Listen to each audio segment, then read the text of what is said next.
तो आज हम लोग को देखना था पादप वगैरह के बारे में, है ना। देख चुके थे या देखना है? देख चुके थे। चलो देखते हैं सेक्सुअल रिप्रोडक्शन से। सेक्सुअल रिप्रोडक्शन में सेक्सुअल रिप्रोडक्शन यही देख रहे थे।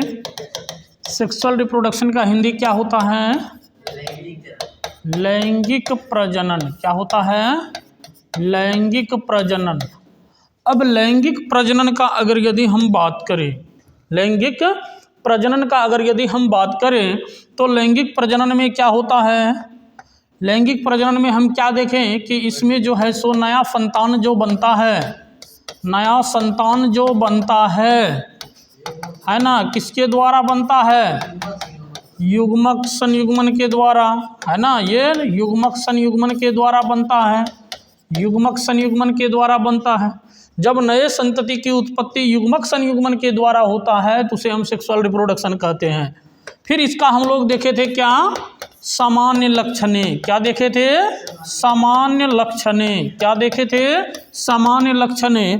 तो इसमें देखे हम लोग कि यह जो होता है ये बायपेरेंटल होता है। क्या होता है? बायपेरेंटल, यानी यह द्विजनकीय होता है। क्या होता है? द्विजनकीय होता है। इसमें कितना जनक भाग लेता है? 2 जनक भाग लेता है।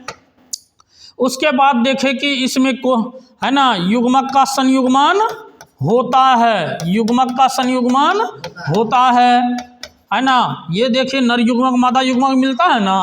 उसके बाद इसमें कौन विभाजन होता है? अर्धसूत्री। पहले अर्धसूत्री बोलेंगे तब कौन? समसूत्री। मतलब दोनों विभाजन होती है, अर्धसूत्री और समसूत्री दोनों, है ना। कल समझा चुके हैं ये सब। उसके बाद फिर देखें कि इसके संतान में विभिन्नता और उद्विकास दोनों होती है, विभिन्नता और उद्विकास दोनों होती है। इसके संतान में विभिन्नता और उद्विकास दोनों होती है। ये हो गया। उसके बाद फिर क्या देखें हम लोग? अधिक समय में कम संतति, अधिक समय में कम संतति, कम संतति, अधिक समय में कम संतति का निर्माण होता है, अधिक समय में कम संतति का निर्माण होता है। फिर क्या देखें हम लोग? फिर क्या देखें कि जीवन काल इसके संतान का क्या होता है? जीवन काल अधिक होता है। इसका जीवन काल क्या होता है? अधिक होता है। इसका जीवन काल क्या होता है? अधिक होता है। यही ना बताए थे। और इसका अन्य नाम क्या है? बताओ, कल बताए थे एम्फीगोनी। इसका अन्य नाम क्या है? एम्फीगोनी। कल समझाए भी थे कि इसमें 2 जनक भाग लेता है, इसीलिए इसे द्विजनकीय कहते हैं। इसमें युग्मक का निर्माण होता है, युग्मक का निर्माण भी होता है, युग्मक का संयुग्मन भी होता है, यानी शुक्राणु अंडाणु बनता भी है और मिलता भी है।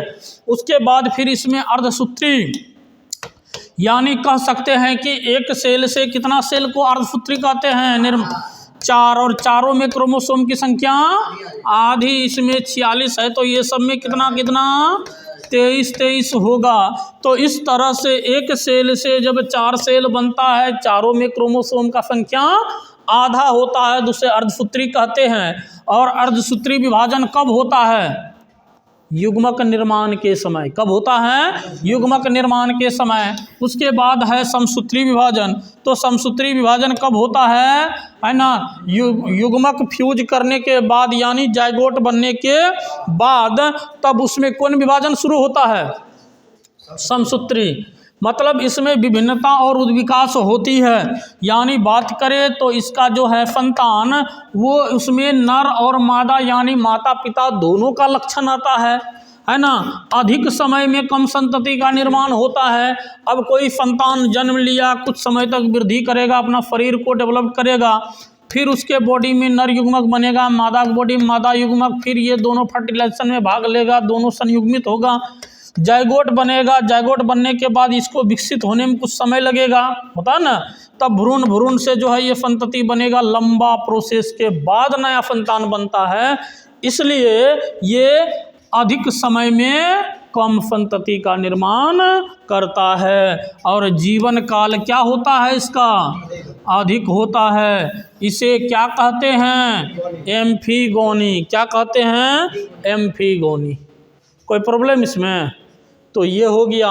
उसके बाद हम लोग देखे थे प्लांट्स वगैरह के बारे में कि प्लांट्स जो होता है, पादप को अगर हम देखें, है ना, जीवन काल के आधार पर, तो पादप का जीवन काल की अवस्थाओं का पता करना आसान काम नहीं है। अब देखो क्या इसमें, जैसे पादप को अगर देखा जाए जीवन काल के आधार पर, तो ये एक वार्षिक होता है।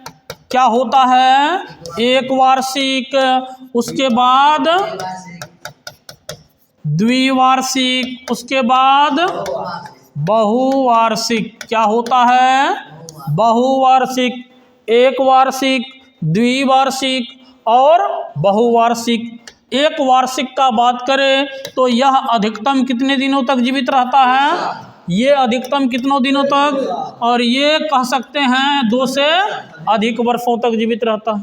तो इसको हम कहते हैं एक वार्षिक, द्विवार्षिक, बहुवार्षिक, है ना। कुछ पादपों में अलग टाइप का गुण होता है, व्यवहार होता है, जिसके कारण उसका हम जो है सो जीवन काल में तीनों प्रावस्था, तो पादप का जीवन काल जो होता है, तो आप तुम लोगों को बताए भी हैं कि जीवन काल को कितने प्रावस्था में बांटा गया है? 3 प्रावस्था में। किसमें किसमें? कायिक प्रावस्था, है ना, दूसरा प्रजनन प्रावस्था, दूसरा प्रजनन प्रावस्था, और तीसरा क्या बताए थे? प्रौढ़ा या वृद्धावस्था, है ना, या जीर्णावस्था। प्रौढ़ावस्था कहे, वृद्धावस्था कहे, वृद्धावस्था कहे, है ना, या जीर्ण अवस्था कहे, कंफ्यूज नहीं करेंगे, या सेंसेंस फेज कहे, सब एक ही है ना। तो इसमें इन तीनों प्रावस्था के बारे में अगर तुमको बोल दे, एक बहुवार्षिक पौधा आम है, कि बताओ इसमें कब कायिक प्रावस्था आता है, कब प्रजनन प्रावस्था, कब जीर्णावस्था, तो बता पाओगे? संभव नहीं है, क्योंकि यह जो है हर साल बढ़ता है। अगर बड़ा प्लांट हो गया, हर साल बढ़ता भी है, फल भी देता है ना। तो इसको हम क्लियर करने में उतना सामर्थ्य नहीं होते हैं। लेकिन यहीं पे अगर यदि धान तान का बोल दे, है ना, धान का बोल दे, तुमको मक्का का बोल दे, गेहूं का बोल दे, ये सब का पता आसानी से कर सकता है। इसमें तीनों प्रावस्था का पता हम आसानी से कर सकते हैं। अब अगर यदि पूछ देगा, नोट में लिखाए थे तुम लोगों को कि अगर यदि पूछ दे कि वैसा पादप का नाम बताओ, वैसा पादप जो संपूर्ण जीवन काल में, कितने दिनों में? संपूर्ण जीवन काल में एक बार पुष्प देती है। क्या हो जाएगा? कई एक बार ये क्वेश्चन पूछा जा चुका है। उसके बाद कहेगा, है ना, कि 12 वर्षों में एक बार पुष्प देने वाला, 12 वर्षों में एक बार पुष्प देने वाला कौन? पुष्प देने वाला पादप कौन है? नीला कुरेंजी। इसी को कहते हैं एस्ट्राबिलेंथस कुनियाना। क्या कहते हैं? एस्ट्राबिलेंथस कुनियाना। और ये जो पाया जाता है, ये केरल, कर्नाटक, तमिलनाडु के पहाड़ी क्षेत्रों में। कहाँ पाया जाता है? केरल, कर्नाटक, तमिलनाडु के पहाड़ी क्षेत्रों में, है ना। कहेगा एस्ट्राबिलेंथस कुनियाना यानी नीला कुरेंजी कहाँ पाया जाता है? केरल, कर्नाटक, तमिलनाडु के पहाड़ी क्षेत्रों में। कहेगा इसका पुष्प सबसे ज़्यादा कौन सा वर्ष में देखा गया था? 2006 ईस्वी में, है ना। 2006 ईस्वी के कौन माह में? सितंबर अक्टूबर माह में। कौन माह में? सितंबर अक्टूबर माह में। 2006 ईस्वी के सितंबर अक्टूबर माह में सबसे ज़्यादा इस पुष्प को देखा गया था। ये पुष्प जो होता है वो नीला रंग का होता है ना। तो इसीलिए इसका नाम भी कहीं न कहीं उसी पर है, नीला कुरेंजी। क्या है? नीला कुरेंजी। तो ये हो गया। अब हम लोग यहाँ से आगे नोट करेंगे, इतना तो पढ़े हुए थे, है ना। अब यहाँ से आगे नोट करेंगे स्तनधारी के बारे में। किसके बारे में? स्तनधारी के बारे में, मेमेलिया के बारे में। मेमेलिया का अगर हम बात करें तो ये मेमेलिया को हम दो भाग में बांटेंगे प्रजनन के आधार पे। कितने भागों में बांटेंगे? दो भागों में। एक होता है प्राइमेट्स, एक होता है प्राइमेट्स, एक होता है प्राइमेट्स। क्या होता है? प्राइमेट्स। और एक होता है अप्राइमेट्स, यानी नॉन प्राइमेट्स। क्या होता है? नॉन प्राइमेट्स, अप्राइमेट्स। क्या कहेंगे? अप्राइमेट्स। एक होता है प्राइमेट्स और दूसरा होता है अप्राइमेट्स। एक होता है प्राइमेट्स और दूसरा होता है अप्राइमेट्स। यानी स्तनधारी जो है मेमेलिया जो है, ये दो भागों में बटा होता है प्रजनन के आधार पर। एक होता है प्राइमेट्स और दूसरा होता है अप्राइमेट्स। दूसरा क्या होता है? अप्राइमेट्स। बोलेंगे, याद हो जाएगा यहीं पे। एक प्राइमेट्स और दूसरा अप्राइमेट्स। अब अगर यदि हम प्राइमेट्स का बात करें, किसका बात करें? प्राइमेट्स का।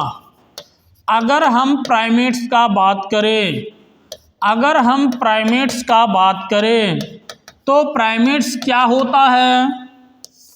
प्राइमेट्स क्या होता है? ये तो हम लोग जानते हैं कि स्तनधारी उसे कहा जाता है जो बच्चे को, जिसके मादा बच्चे को जन्म देती है ना, जिनकी मादा अपने बच्चों को स्तनपान करवाती है, उसी को हम क्या कहेंगे?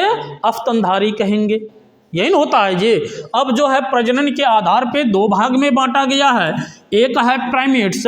प्राइमेट्स का अगर हम बात करें तो कह सकते हैं वैसा स्तनधारी जिनके मादाओं में मासिक चक्र की क्रियाएं होती है। कौन चक्र की क्रियाएं होती है? मासिक चक्र, यानी मेंस्ट्रुअल साइकिल की क्रिया होती है। तो लिखेंगे वैसा स्तनधारी, वैसा स्तनधारी जिनके मादाओं में मासिक चक्र की क्रिया होती है। कौन चक्र की क्रिया होती है? मासिक चक्र की क्रिया होती है। मासिक चक्र की क्रिया होती है प्राइमेट्स कहलाता है। क्या कहलाता है? प्राइमेट्स कहलाता है। वैसा स्तनधारी जिनके मादाओं में मासिक चक्र की क्रिया होती है उसे प्राइमेट्स कहा जाता है। अब प्राइमेट्स के अंतर्गत कौन आता है? प्राइमेट्स के अंतर्गत कौन आता है? तो कह सकते हैं इसमें मानव, चिंपांजी, बंदर, गोरिल्ला, क्या? गोरिल्ला, गिब्बन, मानव, चिंपांजी, बंदर, गोरिल्ला, गिब्बन, वनमानुष। मतलब इतने दिमाग लगाएंगे कि मनुष्य से संबंधित एक ही कुल के जो होते हैं वो सब में क्या होता है? मासिक चक्र, यानी मेंस्ट्रुअल साइकिल, यानी कह सकते हैं कि रज चक्र की क्रिया होती है। क्वेश्चन पूछ देता है, 4 गो 5 गो ऑप्शन दे देगा, है ना, कि अब जो है प्राइमेट्स जो होता है, प्राइमेट्स किसे कहते हैं, है ना, तो दे देगा कि आप कहेगा इनमें से कौन प्राइमेट्स है? मानव, चिंपांजी, बंदर, गोरिल्ला, इनमें से कोई नहीं। क्या हो जाएगा? या एक दे देगा इनमें सभी। क्या हो जाएगा? इनमें सभी। मतलब इस टाइप से क्वेश्चन पूछा गया है। जब तुम क्वेश्चन बैंक उल्टाओगे तो देखने के लिए मिलेगा।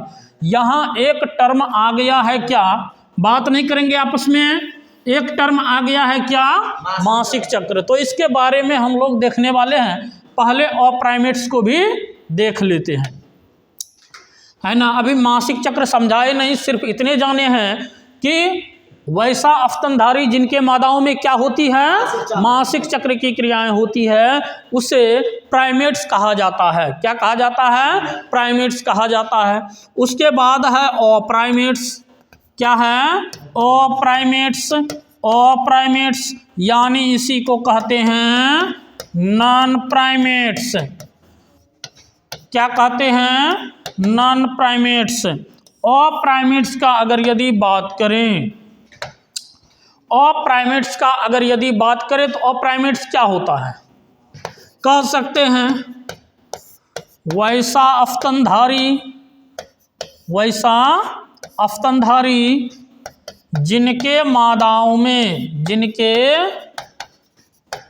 मादाओं में मध चक्र की क्रिया होती है, मध चक्र की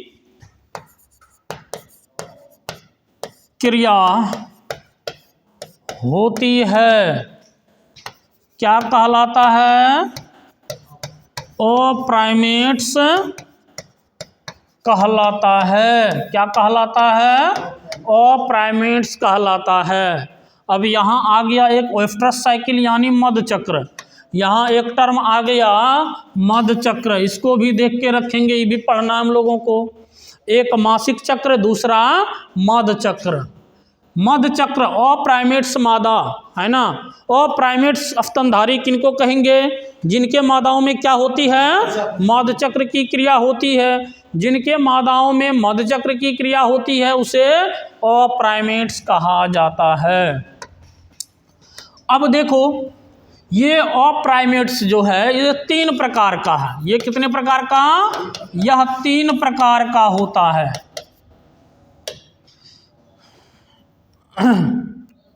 एक मिनट, है ना, क्या 3 प्रकार का होता है, अप्राइमेट्स ना, यहाँ पर खाली हम लोग जंतु को देख लेंगे। एग्जाम्पल में लिख लो, गाय, भैंस, बकरी, बंदर, सॉरी बंदर होगा कभी, हाँ, गाय, भैंस, बकरी, कुतिया, etc। तो वैसा अफ्तनधारी जिनके मादाओं में क्या होती है, मध चक्र की क्रिया होती है, उस, है ना, वो क्या कहलाता है, अप्राइमेट्स। तो गाय, भैंस, बकरी, कुतिया, etc ये सब एक प्रकार का अप्राइमेट्स प्राणी है। अब क्या है, अब क्या है अब आगे हम लोग देखें क्या, है ना, वहाँ पे मासिक चक्र, क्या देखें, मासिक चक्र, यानी बात करें हम तो इसको बोलेंगे मेंस्ट्रुअल साइकिल। क्या, मेंस्ट्रुअल साइकिल। अब देखो जिस समय मादा जन्म लेती है या नर जन्म लेता है, लड़का जन्म ले या लड़की जन्म ले, है ना, जिस समय दोनों में कोई भी जन्म लेता है तो शरीर का बनावट जो होता है वो लगभग समान होता है। क्या होता है, समान होता है, वो लगभग समान होता है। लेकिन धीरे धीरे क्या हो जाता है कि ये मादा का शरीर का बनावट अलग हो जाता है और नर का शरीर का बनावट अलग हो जाता है। मतलब लैंगिक चक्रीय परिवर्तन देखने के लिए मिलता है, हार्मोनल चेंजिंग देखने के लिए मिलता है। तो वैसी स्थिति में शरीर का बनावट, आवाज़, व्यवहार, सारा चीज़ अलग अलग हो जाता है ना। तो वही चीज़ है। अब क्या है कि ये मासिक चक्र जो है तो कह सकते हैं कि यह प्राइमेट्स मादाओं में, प्राइमेट्स मादाओं में होने वाली, क्या, होने वाली लैंगिक चक्रीय परिवर्तन है। क्या है, लैंगिक चक्रीय परिवर्तन है, लैंगिक चक्रीय परिवर्तन है। यानी कह सकते हैं कि यह प्राइमेट्स मादाओं में होने वाली लैंगिक चक्रीय परिवर्तन है। क्या चीज, मासिक चक्र। अब यह जो परिवर्तन को दर्शाता है तो यह मादा के किसके मादा के? प्राइमेट्स मादा के, प्राइमेट्स मादा के अंडाशय तथा किसमें? अंडाशय जिसको कहते हैं ओवरी तथा गर्भाशय में। कहाँ पर?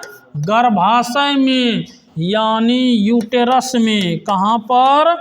यूटेरस में परिवर्तन को दर्शाता है। किसको दर्शाता है? परिवर्तन को दर्शाता है। ये किसको दर्शाता है? परिवर्तन को दर्शाता है। यह मादा के अंडाशय तथा गर्भाशय में परिवर्तन को दर्शाता है। अब क्या होता है कि हर महीने मादा के अंडाशय में एक अंडाणु तैयार होता है। क्या होता है? एक अंडाणु तैयार होता है। हम लोग पढ़ने वाले हैं 3rd चैप्टर में कि किस तरह से अंडाणु का निर्माण होता है फॉलिकल से। फॉलिकल से किस तरह से अंडाणु का निर्माण होता है। कहाँ निर्माण होता है? मादा के अंडाशय में। हर महीने किस तरह से मादा के अंडाशय गर्भाशय में जो है परिवर्तन होता है, किस तरह से उसके गर्भाशय के आंतरिक दीवार टूटता है और वो फिर बाहर आता है, उसके बाद फिर उसका निर्माण होता है। तो इसीलिए बोले कि जब मासिक चक्र की क्रिया होती है तो उस समय है ना मादा के अंडाशय और गर्भाशय में परिवर्तन होती है। अब क्या है सो देखो, अब अगर यदि बात करें कि ये मासिक चक्र जो है ये कब स्टार्ट होती है, ये कब स्टार्ट होती है, तो पहली बार जब ये स्टार्ट होती है तो उसे क्या कहते हैं, कितने वर्षों में स्टार्ट होती है, कितने वर्षों तक चलती है ना। तो सब चीज़ को यहाँ शॉर्टकट में देखेंगे, यहाँ सिर्फ वाकिफ हो रहे हैं है ना। इसके बारे में डिटेल से देखने वाले हैं, आगे बेसिक देख रहे हैं सिर्फ यहाँ पे, यहाँ सब चैप्टर सब टॉपिक का बेसिक देख रहे हैं सिर्फ, है ना। तो कह सकते हैं कि मादा में, या मादा में कह सकते हैं तो ये किस मादा में, मानव मादा में, है ना। मानव के बारे में देखना है खास करके, कह सकते हैं मानव मादा में प्रथम बार मासिक स्राव, क्या मासिक स्राव 11 से 13 वर्षों में, कितने वर्षों में, 11 से 13 वर्षों में होती है। कितने वर्षों में होती है? 11 से 13 वर्षों में होती है, जिसे जिसे जिसे क्या कहते हैं, मिनार्की कहा जाता है। जिसे क्या कहा जाता है? मिनार्की, मिनार्की यानी जिसे रजो दर्शन कहते हैं। क्या कहते हैं? रजो दर्शन कहते हैं। जिसे क्या कहते हैं? रजो दर्शन कहते हैं। जिसे क्या कहते हैं? रजो दर्शन कहते हैं। उसके बाद मानव मादा में, मानव मादा में अंतिम बार, कितने, कब, अंतिम बार रजोधर्म, रजोधर्म की क्रिया कितने वर्षों में? 45 से 50 वर्षों में होती है। कितने वर्षों में होती है? 45 से 50 वर्षों में होती है। कितने वर्षों में होती है? 45 से 50 वर्षों में होती है, जिसे रजो निवृत्ति, मतलब क्या, अब इस क्रिया से वो निवृत्त हो गई तो इसको कहेंगे रजो निवृत्ति, यानी मेनोपाउस। क्या? मेनोपाउस कहा जाता है। क्या कहा जाता है जी? मेनोपाउस कहा जाता है, जिसे मेनोपाउस कहा जाता है। क्या कहा जाता है? मेनोपाउस कहा जाता है। अब क्या है, यहीं पर लिख लेंगे कि यह चक्र, यह क्रिया एक बार शुरू होती है, एक बार शुरू होती है तो इसका चक्र, तो इसका 26 से 30 दिनों का चक्र, 26 से 30 दिनों का चक्र 50 वर्षों तक चलते रहता है। यानी कहेगा मासिक चक्र का जो ड्यूरेशन है वो कितने दिनों का है, 26 से 30 दिनों का। कितने दिनों का, 26 से 30 दिनों का। वो फीमेल पे डिपेंड करता है, किसी में 26, किसी में 27, किसी में 28, किसी में 29, किसी में 30, मैक्सिमम 30, मिनिमम 26। इससे अगर यदि ऊपर नीचे है तो फिर कहीं ना कहीं उसमें कह सकते हैं कि हार्मोनल प्रॉब्लम है। क्या कोई प्रॉब्लम? ये हो गया। यह क्रिया एक बार शुरू होती है तो 26 से 30 वर्षों तक, दिनों तक चलते रहती है।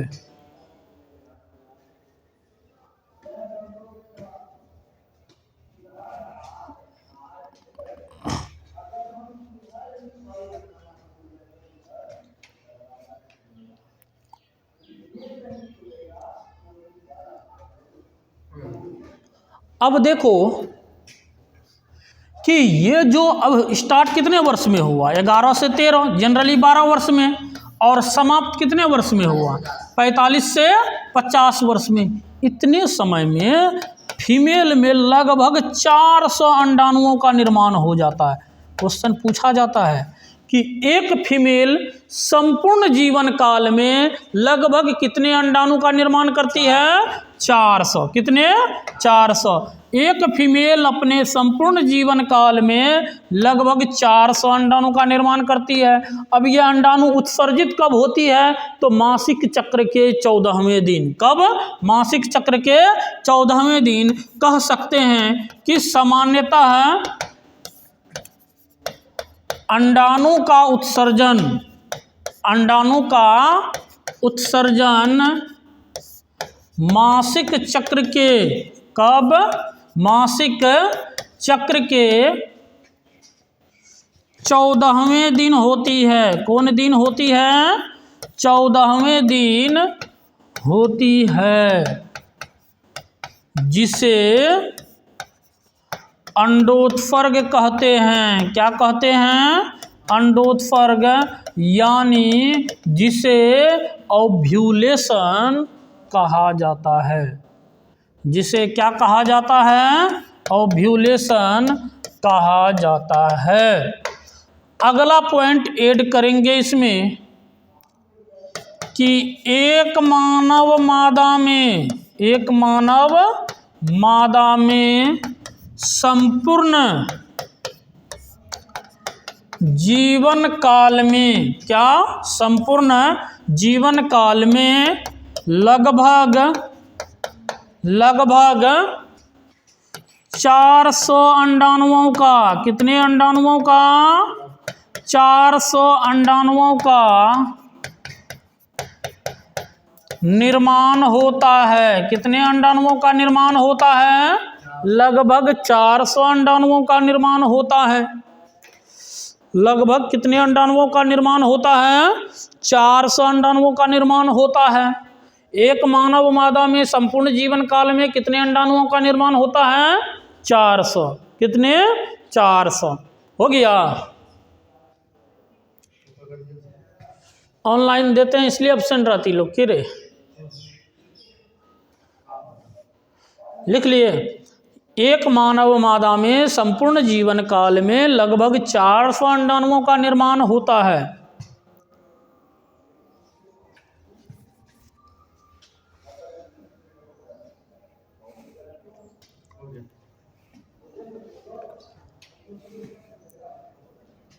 लगभग 400 अंडाणुओं का निर्माण होता है। क्या देखे हम लोग? हम लोग देखे क्या क्या देखे, अगर यदि हम है ना अस्तनधारी का बात करें तो अस्तनधारी कितने प्रकार का, 2 प्रकार का, प्रजनन के आधार पर, मेमेलिया के आधार पर कितने प्रकार का, 2 प्रकार का। कौन सब, प्राइमेट्स और अप्राइमेट्स, प्राइमेट्स और अप्राइमेट्स। प्राइमेट्स का बात करें तो वैसा स्तनधारी जिनके मादाओं में मासिक चक्र की क्रिया होती है उसे क्या कहेंगे, मानव, बंदर, चिंपांजी, गोरिल्ला, गिब्बन, मनमानुष इत्यादि, ये सब क्या है, एक प्रकार का प्राइमेट्स है। अप्राइमेट्स जिनके मादाओं में कौन चक्र की क्रिया, मध चक्र यानी ओएस्ट्रस साइकिल की क्रिया होती है, उसे अप्राइमेट्स कहा जाता है। गाय, भैंस, बकरी, कुतिया, ओएस्ट्रस साइकिल जो होता है उसी के बारे में देख लेंगे अब, है ना। उसके बाद मासिक चक्र, मासिक चक्र जो होता है यह प्राइमेट्स मादाओं में क्या है, होने वाली लैंगिक चक्रीय परिवर्तन है। अब कहे कि यह जो मासिक चक्र है तो मादाओं में, प्राइमेट्स मादाओं के कौन सा भाग में परिवर्तन को दर्शाता है, ओवरी एंड यूट्रस, है ना। जब बोलेंगे ओवरी तो यहाँ यूट्रस बोलेंगे। अब क्या है कि मानव मादा में प्रथम बार मासिक स्राव की क्रिया कब होती है, 11 से 13 वर्षों में, 11 से 13 वर्षों में, कहीं 12 भी रहेगा तो 12 मारेंगे, ठीक है। और इस क्रिया को हम क्या कहते हैं, रजोदर्शन, क्या कहते हैं, रजोदर्शन। और अंतिम बार जो होता है वो कब होता है, और इस क्रिया को क्या कहते हैं, रजोनिवृत्ति। क्या कहते हैं, रजोनिवृत्ति। यह एक बार शुरू होती है तो इसका चक्र कितने दिनों की होती है, 26 से 30 यानी 28 दिन, है ना। उसके बाद सामान्यतः अंडाणु का उत्सर्जन मासिक चक्र के 14वें दिन। उत्सर्जन मतलब क्या, अंडाशय से निकलकर फेलोपियन ट्यूब में चला जाना, अंडाशय से निकलकर फेलोपियन ट्यूब में, पढ़ेंगे, है ना। यहाँ सिर्फ ट्रेलर देख रहे हैं, मूवी देखेंगे 3rd चैप्टर में, है ना। तो ये चीज़ है। अब इसी को कहा जाता है क्या, अंडोत्सर्ग, अंडोत्सर्ग, क्या कहेंगे, अंडोत्सर्ग। अब देखो ओव्यूलेशन, कहेगा एक मानव मादा में संपूर्ण जीवन काल में लगभग कितने अंडाणु, 400। तो इसका एक हम लोग देख लेंगे सिर्फ साइकिल, है ना। इसका जो फेज है यहाँ पर, है ना, खाली फेज को नाम जान लेंगे, हम लोग पढ़ेंगे अगला चैप्टर में, और उसमें देखेंगे कि कौन सा फेज कब आता है, किस हार्मोन में चेंजिंग होता है, कौन सा हार्मोन का लेवल घटता है तो कौन सा फेज स्टार्ट होता है, किसका लेवल बढ़ता है तो कौन फेज स्टार्ट होता है, कौन खत्म होता है ना। तो यहाँ खाली नाम देख लेंगे फेजेज ऑफ, ताकि वहाँ बोले तो एक बार में समझ में आना चाहिए, है ना। मासिक चक्र का प्रावस्था, मासिक चक्र का प्रावस्था, फेजेज ऑफ मेंस्ट्रुअल साइकिल। अब प्रावस्था में क्या है, पहला है मेंस्ट्रुअल फेज, क्या है, मेंस्ट्रुअल फेज। दूसरा है फॉलिकुलर फेज, कौन फेज है, फॉलिकुलर फेज। और तीसरा है ओव्यूलेटरी फेज, ओव्यूलेटरी फेज। और चौथा है सेक्रेटरी फेज, कौन फेज, सेक्रेटरी फेज। इसी को कहते हैं ल्यूटियल फेज, कौन फेज कहते हैं, ल्यूटियल फेज, कौन फेज कहते हैं, ल्यूटियल फेज, है ना। रजस्राव चक्र, इसको क्या कहेंगे, या मासिक स्राव, मासिक स्राव प्रावस्था, इसको कहेंगे पुट्टकीय, पुट्टिकीय प्रावस्था, इसको क्या कहेंगे, अंडोत्सर्ग प्रावस्था, क्या कहेंगे, अंडोत्सर्ग प्रावस्था। उसके बाद इसको क्या कहेंगे, इसको क्या कहेंगे, श्रावण प्रावस्था, श्रावण या ल्यूटियल प्रावस्था। फास्ट में नोट करो उसको, फास्ट में नोट करेंगे इसको। मासिक चक्र को कितने प्रावस्था में बांटा गया है? 4 प्रावस्था में।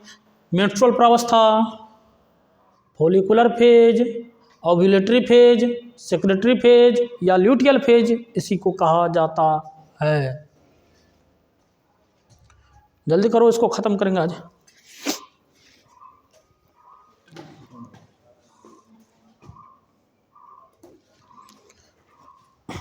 क्या समझने में कोई तकलीफ नहीं ना किसी को? क्या रे तुमको? नितेश बायोलॉजी में समझ में नहीं आया, 12th का बायोलॉजी, तो इस जन्म में समझ में नहीं आएगा, इतने समझ लो। चाहे कहीं पढ़ा है नहीं पढ़ा है, उससे कोई मतलब नहीं है।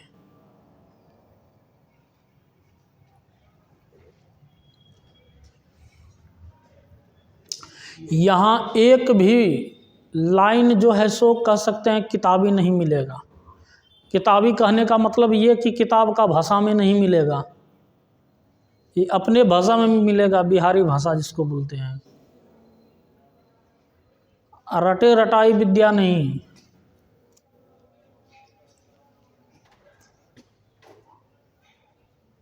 किसी के बारे में पढ़ो तो उसको तोड़ ताड़ के पढ़ो, एकदम से टुकड़ा टुकड़ा करके, खंड खंड करके, तब देखो और पढ़ने में कितना मजा आता है।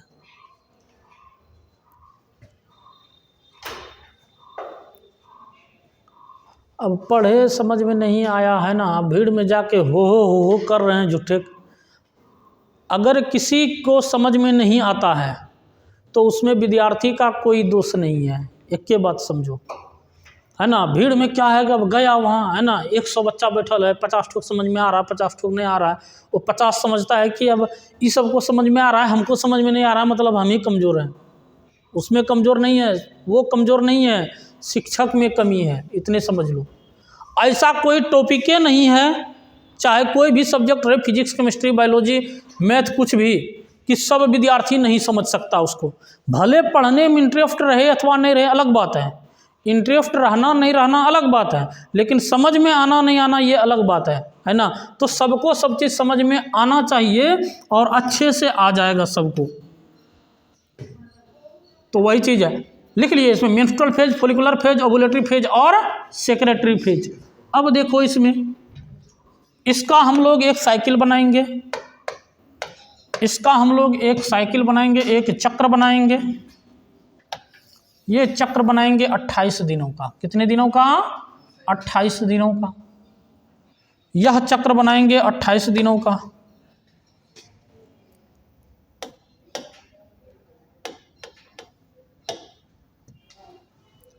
यहाँ 28, यहाँ 14, यहाँ 21, यहाँ 7। 1 2 3 4 5 6 7 8 9 10 11 12 13 14 15 16 17 18 19 20 21 22 23 24 25 26 27 28 हो गया ना। थोड़ा कम बेस हुआ, कोई दिक्कत नहीं, तुम लोग बराबर बराबर कर लेगा, टैलेंट है तुम लोग पूरा। अब देखो इसमें, इसको क्या बोले? 28।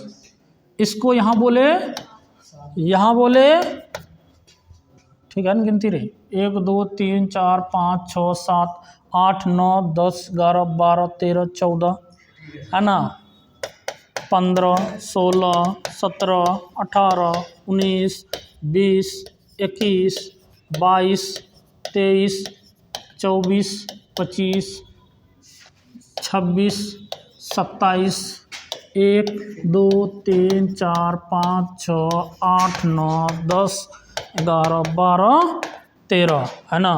अब देखो इसका बीज कहाँ आएगा? यहाँ पे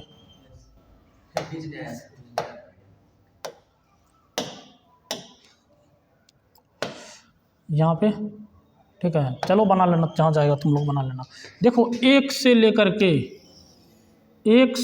के 5 दिन तक जो होता है अलग फेज होता है, 6 से लेकर के 13 दिन तक अलग फेज होता है, 14वां दिन अलग फेज होता है और उधर अलग फेज होता है। अब ये वाला फेज जो है, इस फेज को कहेंगे कौन फेज? इसको कहेंगे मेंस्ट्रुअल फेज। इसको कहेंगे कौन फेज? फॉलिकुलर फेज, इसको कहेंगे कौन फेज? Ovulatory phase. क्या कहेंगे? Ovulatory phase. इसको कहेंगे कौन फेज? Secretory phase. अब देखो इसमें हम लोग देखें क्या, मेंस्ट्रुअल फेज जो है इसमें अब क्या होता है, ब्लड हो गया, गर्भाशय के टुकड़ा हो गया, अंडाणु का टुकड़ा हो गया, वो सब चीज इसके साथ बाहर आता है, ठीक है। और ये 5 दिनों तक आता है। और छठा से लेकर 13वां, बात नहीं करेगा, छठा से लेकर 13वां दिन तक जो है यहाँ पर पुट्टिका से अंडा का निर्माण होगा, अंडाणु का निर्माण होगा, है ना। गर्भाशय का जो आंतरिक दीवार टूटा वो बनेगा।